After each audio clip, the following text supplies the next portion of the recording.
Bezrat Hashem, là, comme ce Shabbat, c'est Shabbat Zachor, et donc on a une mitzvah assez de Oraita, de se rappeler ce qu'il a fait à Amalek. Et donc c'est quoi la mitzvah? La mitzvah, elle a deux parties cette mitzvah. Se rappeler Amalek, ne pas l'oublier, l'otishkah, et aussi l'achna'a, c'est-à-dire Mechiat Amalek. L'achniat Amalek à l'aider, c'est-à-dire que avec le fait que tu vas te rappeler, donc tu vas devoir maintenant aussi effacer et anéantir le nom de Amalek. Comment on le fait? Maintenant, aller en guerre contre tout Amalek, maintenant, c'est pas encore le temps, il faut attendre le Mashiach. Donc, comment on le fait? Par exemple, le Chafetz Chaim, qu'est-ce qu'il faisait? Il écrivait le nom Amalek et il l'effaçait. Ou il y en a, avant de l'effacer, il le piétinait. Il piétinait le nom Amalek, il l'effaçait, il le piétinait, etc. Donc, ça, c'est toutes sortes de façons de montrer là qu'on veut effacer le nom de Amalek. Maintenant, aujourd'hui, ce qu'on veut essayer de toucher, c'est comment le faire en midot. Comment se comporter pour effacer le nom de Amalek. Le Zohar Kadosh, il ramène en Tikkuné à Zohar, dans le Tikkun 21. Il dit que Purim, il s'appelle au nom de Yom Kippourim. Alors, quel rapport? Purim, Kippourim. Attends, Kippour c'est une chose, Purim c'est une autre. Et il te dit, mais ben, tu as un remez dans le pasouk. Comment, c'est quoi le remez, l'allusion dans le pasouk? Tu as Yom Kippourim ou Lachem. C'est quoi Yom Kippourim? Yom Kippourim, c'est Yom Kippour. Mais comme le mot Kippourim, c'est comme Purim. Donc vous avez comme Purim, c'est le kaf. Le kaf qu'on a rajouté au mot Purim, ça fait Ke Purim, Lachem. Et aussi dans le Yerushalmi, dans ma Sechet Megillah aussi, c'est écrit que Purim, quand la pochette yado, notre nimlo. Donc on sait que toute l'année, il faut faire attention à quel pauvre tu donnes de l'argent. Parce que si tu donnes à un pauvre qui n'est pas hagoun, qui n'est pas apte à recevoir de la tzedaka, quelqu'un qui n'en a pas besoin, et parce qu'il s'est habitué à recevoir de l'argent, ou de la tzedaka, il veut la recevoir, mais il n'en a pas besoin, donc ça c'est pas apte, tu dois faire attention toute l'année. À Yom Purim, tu fais pas attention. Il te dit là-bas, c'est un remez aussi que celui qui fait tchouva à Purim, donc il peut arriver à un niveau de Yom Kippourim, comme à Kippour qui fait tchouva. Mais bon, on voit bien que la différence, elle est flagrante. Je veux dire, à Purim, on est toute la journée à la synagogue, pardon, à Kippour, toute la journée, alors que Purim, c'est la simcha, mishte vesasson, c'est boire, c'est manger, surtout qu'il faut boire beaucoup de vin.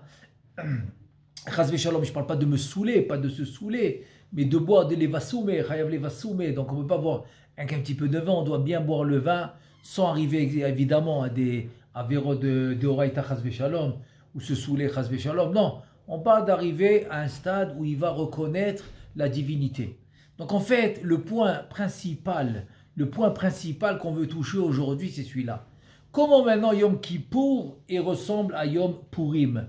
Yom Kippour, c'est le Horabina qui se dévoile.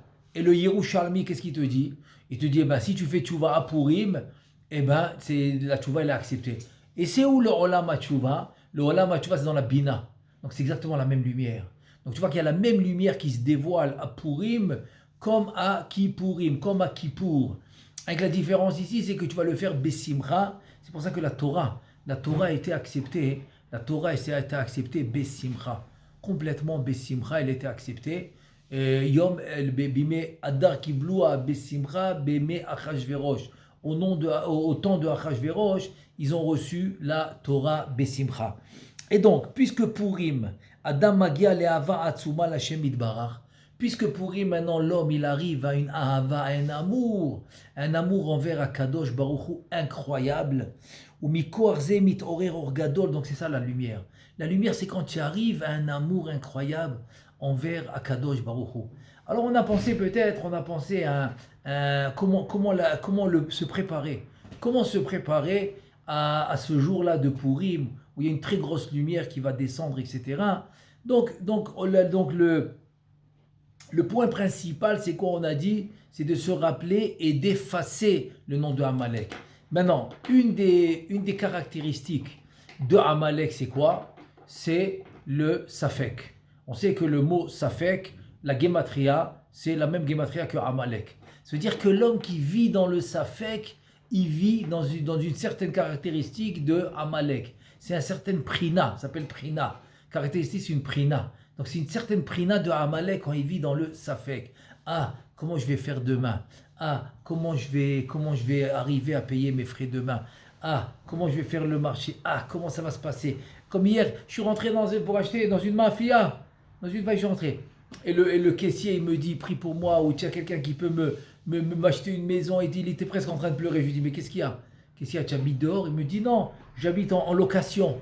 Je dis, alors ça va, tu sais pas, il avait peut-être après une cinquantaine d'années. Il me dit, ouais, mais qu'est-ce qui va se passer quand j'aurai 70 ans, etc. Qu'est-ce qui va se passer? Il était très soucieux. Je lui ai posé une question. Je lui ai dit, dis-moi, est-ce que depuis que tu te connais, est-ce que tu as déjà dormi une fois dans la rue, une nuit dans la rue? Il me dit non. Je lui dis, alors qu'est-ce qu'il y a peur? Qu'est-ce qu'il y a peur? Cette peur et ce safek et ce doute, qu'est-ce qui va se passer? Qu'est-ce qui va pas se passer? Comment je vais finir le mois? Comment je vais pas finir? Ça c'est Amalek. Ça c'est Amalek. Il vient à Kadosh Baruch Hu, il te dit, je veux que tu effaces Amalek. Je veux que je veux que tu effaces le safek. Il n'y a pas de safek. Pourquoi? Parce qu'il te dit, moi, je prends pas un endroit dans le monde. Je suis pas seulement dans un endroit. Il te dit, qu'est-ce qu'il te dit à Kadosh Baruch Hu? Ani mekomo shel olam. Mekomo shel olam, je suis le makom, je suis l'endroit du monde. Se dire que tout le monde entier, c'est moi. Et ben voilà, c'est moi. Tout le monde, c'est moi. Donc il n'y a pas un endroit où il n'y a pas Akadosh Baruch Hu. Donc voilà, c'est ça un peu la Mechiyat Amalek qu'on doit essayer de faire. C'est de justement pouvoir vivre sans le Safek. Vivre avec la certitude qu'Akadosh Baruch Hu est présent. Et c'est ce qu'il dit David Ameler, Shiviti Adonai le Negri Tamid, Kimimini Bal Emot. C'est-à-dire, je suis convaincu que la divinité est là devant moi. Et c'est comme ça de vivre un nouvel aspect, une nouvelle prina de dévoilement d'Akadosh Baruch Hu. Et ça va s'appeler Mechiyat Amalek. Parce que tu vas enlever le Safek complètement et tu vas vivre dans la certitude que Akadosh Baruch Hu, il est présent, tout le temps présent. Et chaque fois que tu as besoin de lui, eh ben, il est là. Comme le Chafetz Chaim, il dit, si tu veux avoir une idée, si tu veux rien qu'avoir une idée, combien Akadosh Baruch Hu il t'aime, il dit, eh ben écoute, si tu étais dans un mariage, et j'amène une photo, que tu étais avec des copains, ou avec la famille, etc. Bon, il y a au moins une vingtaine, 30 personnes dans la photo. Et toi, tu es à l'intérieur de la photo. Et quand je t'amène cette photo pour la voir, qui tu vas chercher en premier? Tu vas te chercher à toi. Pourquoi tu vas te chercher à toi en premier? Parce que ça montre que tu t'aimes. Donc tu as un amour pour toi-même. Très bien. Il te dit, eh ben, plus que toi tu t'aimes, Akadosh Baruch Hu il t'aime encore plus. Se dire que l'amour qu'Akadosh Baruch Hu il a envers toi, l'amour qu'Akadosh Baruch Hu il a envers le Ham Israël, c'est encore beaucoup plus fort. C'est encore beaucoup plus fort que tu t'aimes à toi-même. C'est pour cela que ce qu'on a pensé, c'est que la Bechina principale, l'aspect principal qu'on doit travailler dans Mechiyat Amalek, c'est l'incertitude. L'incertitude. Je fais une mitzvah, ah non, peut-être que je devrais faire une autre. Je fais une tzedaka, je fais un gmilut chassadim. Non, peut-être que c'est pas bon, peut-être ça doit être autre chose. Toute cette incertitude, ça va rentrer le venin de Amalek. Tout le venin de Amalek qui rentre dans l'incertitude. Si maintenant tu fais une mitzvah et que cette mitzvah, tu as vu qu'elle était bien, alors enlève l'incertitude. Fais-la avec certitude, avec assurance, et c'est comme ça que tu vas aussi gagner. La valeur de cette mitzvah, elle va grandir. Elle va grandir pourquoi? Parce que tu es convaincu. Tu es convaincu qu'il n'y a pas plus que ça. Et sur ça, Rabbeinu Bachaye, c'est le Chovot al-Vavot, il dit un truc incroyable. Dans le Sha'ara Bitachon, il dit, tu sais, le Bitachon, évidemment, ça doit être envers Akadosh Baruch Hu. Maintenant, qu'est-ce qui arrive? Qu'est-ce qui arrive si maintenant, bon ok, tu crois en Akadosh Baruch Hu, mais c'est pas à 100%. Donc, qu'est-ce que tu fais, par exemple? Ben, tu auras du bitachon, tu auras de la confiance envers des personnes dans la société. Envers par exemple, celui qui te fait le chèque tout le mois dans la compagnie, par exemple. Ou envers, je sais pas moi, envers un ami. Il te dit, le chovot al-vavot, que Akadosh Baruch Hu te livre et te laisse entre les mains de celui que tu as confiance à lui. C'est-à-dire, si maintenant tu as confiance en un homme, à ce qu'Aviachol, Akadosh Baruch Hu, qu'est-ce qu'il fait? Et il fait quoi? Il te laisse il te laisse entre les mains de celui à qui tu as confiance. Ça veut dire que si tu as confiance envers Akadosh Baruch Hu, tu es entre ses mains. Tu es entre ses mains à 100% et dans tous les détails que tu peux imaginer. Tu n'as aucune idée dans quel petit détail Akadosh Baruch Hu il est avec toi. Pourquoi tu as confiance en lui à 100%? Plus tu lui fais confiance et plus il est avec toi. Plus tu lui fais de la place et plus il est avec toi. Comme le passage qui dit Hashem tzilcha, Hashem yeminecha. Hashem c'est ton tsel, c'est ton ombre. Ça veut dire quoi ton ombre? Ça veut dire que l'ombre il ne peut pas être plus que toi. Il peut pas être plus que ta taille et plus que la forme de ton corps. Et ça veut dire Akadosh Baruch Hu, David Ameler il dit la même chose. Il dit Akadosh Baruch Hu il ne peut pas prendre plus de place que tu lui laisses. Donc laisse-lui de la place, il va la prendre. Ça veut dire que c'est ça Mechiat Amalek. Mechiat Amalek c'est de savoir laisser de la place à la divinité dans la vie quotidienne, dans la vie de tous les jours. Il y a une divinité qu'on doit lui faire confiance à 100% et c'est comme ça qu'on va amener la Géoula. C'est comme ça qu'on va amener la Géoula, c'est pour ça que la Géoula qui doit venir maintenant, elle n'est pas limitée à un temps. C'est pas comme celle de, par exemple, d'Égypte ou celle de Babel, etc. Que c'était un temps limite et dès que le temps il est passé, la rédemption elle vient. Non, la rédemption elle vient, ça dépend de nous. Imbekolo tishma'u. Si nous on fait le pas, si nous on fait tchouva, si nous on a confiance à Hachem au maximum, alors là il vient. Là il vient d'une manière, comme on dit, achishena. Pas Be'ita c'est à son temps, mais achishena c'est avant son temps. Et comme le passage qui dit, Vayami ma'ele niskari vena'asim bechol dor vador. Et donc tu vois que cette lumière, elle revient chaque année. Donc c'est encore un moment maintenant propice de se préparer pour arriver à recevoir cette lumière incroyable de Purim qui va pouvoir combattre cette clipa, combattre toutes ces mauvaises forces qui s'appellent Amalek.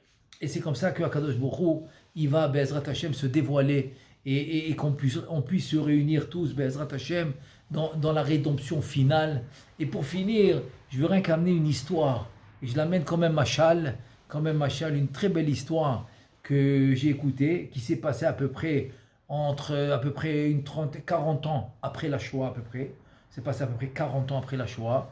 Et voilà qu'il y a quelqu'un à New York qui veut maintenant on va dire reconstituer, rénover une synagogue pour faire venir la nouvelle génération, pour faire venir des jeunes et pour qu'ils étudient la Torah et comme ça pour les renforcer dans les mitzvot.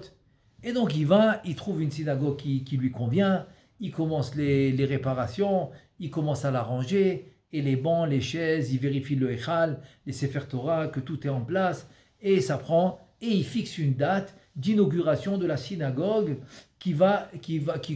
pour essayer d'amener un maximum de jeunes, etc. Et de tout celui qui veut fréquenter la synagogue pour essayer de développer un peu la Torah et les mitzvot dans le quartier où il était. Et voilà, 2 jours avant, il vient visiter la synagogue pour voir que tout se passait bien. Et voilà que Baruch Hashem, toute la synagogue était bien. Et il voit un des murs sur le côté qui n'a pas été touché. Il est vraiment dans un état lamentable. Il dit, mais attends, il reste 2 jours, attends, je ne peux pas laisser ce mur comme ça. Qu'est-ce que je fais d'ici si j'amène un peintre, maintenant c'est trop tard, il ne va pas pouvoir le finir à temps, etc. Donc qu'est-ce qu'il fait? Il rentre dans un magasin de Judaïka pour essayer de voir qu'est-ce qu'il peut mettre dans ce mur, quelque chose qui est en rapport avec la synagogue. Et il trouve une parochette, une grande parochette. Il dit, j'espère que c'est la bonne taille. Et il prend la parochette, dès qu'il a trouvé, il l'achète, il l'amène là-bas dans ce mur. Incroyable, extraordinaire, vraiment un miracle. La parochette est exactement à la mesure du mur qui était lamentable. Et vraiment, elle a donné très très bien, elle a tout couvert. Il a même pensé la laisser parce que tellement c'était beau. Et voilà que, donc, Baruch Hashem, il a réglé son problème. 2 jours plus tard, l'inauguration elle commence. Et le jour, juste la veille de l'inauguration, il y a une femme un peu âgée, qui est rentrée dans la synagogue parce que elle voulait voir cette nouvelle synagogue qui s'est fait. Et donc elle est rentrée. Et là, il y avait justement ce rave-là en question qui avait rénové la synagogue. Et il la voit en train de verser des larmes. Elle était en train de pleurer. Il lui dit, mais pourquoi tu pleures? Elle lui dit, ben écoute, je suis devant cette parochette là dans ce mur. Et c'est justement la parochette qu'il venait d'acheter. Cette parochette qu'il venait d'acheter. Et dit, ben ça me rappelle ça me rappelle au temps de la Shoah, avant la Shoah, que moi et mon mari, et on faisait des parochot comme ça, et elle ressemble, elle ressemble. C'est exactement ce qu'elle ressemble et tout. Et elle s'approche et tout, me dit ça ressemble. Elle retourne la parochette, elle voit son nom. Elle s'appelait Chana. Elle dit, voilà, en plus, c'est moi qui l'a faite. Alors voilà, c'est pour ça, je me rappelle que mon mari et ma famille et sa famille ont été tués à l'Holocauste. Les Marchema Vézichlam, les Allemands qui les ont tués, etc. Donc ça m'a fait de la peine et en plus, mais je suis contente au moins la parochette que j'ai faite avec mon mari, elle a servi pour une synagogue, Baruch Hashem. Et donc voilà, donc elle s'intéresse à la synagogue et donc le Rav elle lui a dit où elle habitait, comme ça si des fois il y a quelque chose qu'elle doit faire pour la synagogue, elle voulait être en contact avec ce Rav, parce qu'elle était très contente de la parochette qu'elle a fait. Donc elle voulait, si elle pouvait aider en quoi que ce soit. Donc elle lui a laissé l'adresse, le numéro de téléphone, etc. Et elle est partie. Le lendemain, l'inauguration elle commence, et voilà que tout le monde, et le Rav il commence à prendre la parole, il est en train d'expliquer le but de cette inauguration, la synagogue, etc. Et il y avait un homme âgé, un homme un peu âgé, que lui aussi, il le voit en train de pleurer. Je dis, mais qu'est-ce qui se passe? Pourquoi tu pleures? Attends, on fait une inauguration de synagogue, qu'est-ce qu'il y a? Il y a quelque chose qui ne va pas? Il dit non. Il dit, écoute, je suis en train de regarder cette parochette que tu as mis dans ce mur, et elle me rappelle l'époque avant l'Holocauste, où moi et ma femme, on faisait des parochot comme ça. Et il lui raconte que voilà, que la Shoah, l'Holocauste est venu, donc ils ont pris ma femme avec sa famille, ma famille et tout ça, et ils ont été tués par les Allemands, ils marchaient à l'Holocauste. Ah bon? Il me rappelle ce qui s'est passé la veille avec la femme. Il dit, ah bon? Et ouais, et c'est quoi le nom de ta femme? Il lui dit, eh ben, elle s'appelait Chana. C'est le même nom que de la femme de la veille avec la parochette. Il lui dit, ah bon? Et donc, ça ressemble aux paroles que vous faisiez et tout. Oh, le Rav, il est en train de faire le rapport. Il dit, incroyable. Il appelle sa femme d'urgence. Il dit, écoute, il faut qu'on fasse quelque chose. Il y a un rapport incroyable. Donc, qu'est-ce qu'il dit? Il dit au vieux, écoute, calme-toi, j'ai une surprise pour toi. Il était presque sûr que c'était ça. Il dit, viens avec moi. Donc, il le prend en voiture avec l'adresse qu'elle a laissée la femme. Mina Shamaim, qu'elle a laissé son adresse. Il roule jusqu'à la maison de la femme, il tape à la porte. Et voilà l'émotion qui commence. Elle le voit, lui, il le voit. Et il s'évanouit. Il s'évanouit les deux. Parce qu'un, il pensait que l'autre était mort. Et ils se sont retrouvés. Donc, pourquoi je finis avec ce machal? Pour te dire, des fois, un mur cassé. Tu as l'impression que, comme on dit, ah, j'ai raté j'ai raté le truc. Non, un mur cassé, regarde qu'est-ce qu'il peut faire. Il peut faire une union. Se dire que, même dans un temps tellement cassé, dans le sens que, il n'y a pas tellement la shrata shrina, on va dire le Bet Hamikdash, la résidence, la présence divine comme avant, etc. Donc c'est un temps un peu qui est comme ça, qui est cassé. Mais dans ce temps-là, tu peux arriver à avoir l'union parfaite. Comme cette histoire incroyable que grâce à cette parochette, comment ils ont été, grâce à ce mur qu'ils n'ont pas fini, comment ils ont eu l'union parfaite. Alors Bezrat Hashem, que nous aussi grâce à Mechiat Amalek, qu'on va, Bezrat Hashem, avoir la kavana d'effacer Amalek, qu'on va enlever le Safek, il n'y aura plus de Safek, Bezrat Hashem, et là, Bezrat Hashem, on va mériter Bessiata Dishmaya la Geoula, Bimera Biamenu, Amen ve Amen.